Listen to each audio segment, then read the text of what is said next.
And for this week's Pro-Life Focus, we speak with the author of Worthy of Wearing, geared towards young women. The book is part of a movement to, quote, teach you how to show up for yourself so you can carry out the mission God put on your heart at your baptism.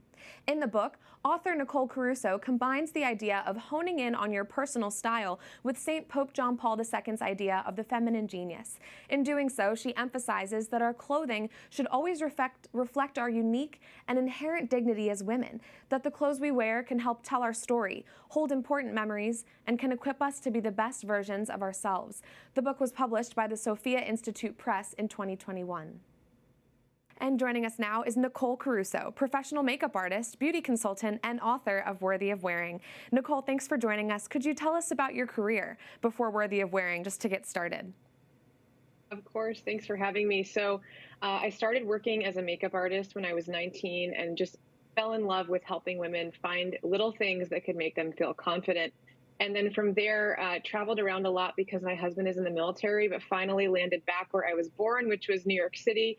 And there started working in different internships and temporary jobs in the fashion industry, in sales, working in showrooms, really getting a sense of what it was like to work right in the belly of the industry. And I was able to work for an American designer and also an Italian designer. So it was wonderful to see the two worlds and see what it's really like, because it was something I dreamed about my whole life. Yes. And then I ended up leaving the industry really to pursue motherhood. And can you speak about how that transition impacted you and how St. John Paul II's idea of the feminine genius played a role in this transition and designing this book? Well, working in the fashion industry was really eye-opening. I got to see sort of the way that they treat the clothes, the way that they treat the women, and sort of the idea behind all of it. And I just saw so much of how it truly is a business, driven very much by sales figures, and really was losing this dignity of women. And it was so unfortunate in seeing the way that different people were treated, and even myself, just the way that I was treated in the office. And so I started to really contemplate what it was like working with women in makeup, and said these two things are so different. Here, I'm on the one hand in fashion, I feel like I'm trying so hard to make a difference and live with virtue, and see the dignity of women here, but it's so lost. It's so given over to the world. And then in working with makeup, saw this total different contrast of how I was helping women just find that confidence to live out their daily life. And so seeing those two things come together was really this idea behind my book, Worthy of Wearing, where I wanted women to find that happy medium, that integrated life of living a life of faith and putting their best foot out there so they can truly embrace that lovely feminine genius that St. John Paul II describes, that God-given dignity with all of our gifts and talents, so we can truly make a difference in the world. And one thing that I found particularly interesting while I was reading through the book is the idea of editing your closet. Can you explain that concept? Yes, I think, especially all of us Americans, we have so much excess, whether it's from gifts or just things we hold on to. And it's such an important concept to edit your closet down to things that you actually love, that work in your season of life, and that truly support your state in life. Many times we have things in there that just don't work at all, and we end up taking so long to get dressed, and we end up sort of idolizing these clothes that we don't use at all.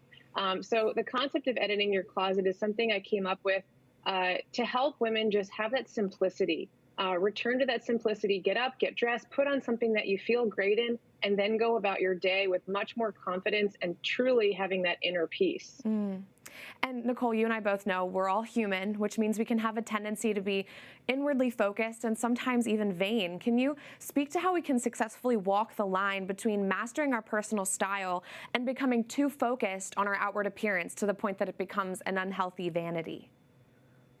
That's such a great question. I think the number one thing here is true authenticity and also balancing the spiritual with the physical. Am I putting too much of a focus on these external things, or am I really spending that time in prayer, developing my prayer life, getting to know the voice of God, learning discernment, because that's truly where you're going to hear his voice, and you will start to know exactly when you're stepping on that line of vanity and knowing when it's going too far. And finally, what's it like being a working mom and a homeschooling mom? I know you're expecting your fourth. What's your life like now? I've actually really had to simplify quite a bit recently, but it's just the biggest joy that I get to spend time with my children. I also homeschool them, so we're together a lot, and it has just been the greatest blessing to watch them grow and learn right before my eyes, especially teaching them in the faith. And it's just been a beautiful bonding experience for all of us.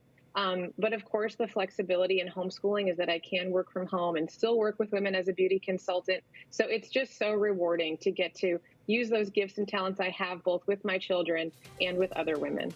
You're so empowering to all of us. Thank you so much, Nicole Caruso, author of Worthy of Wearing.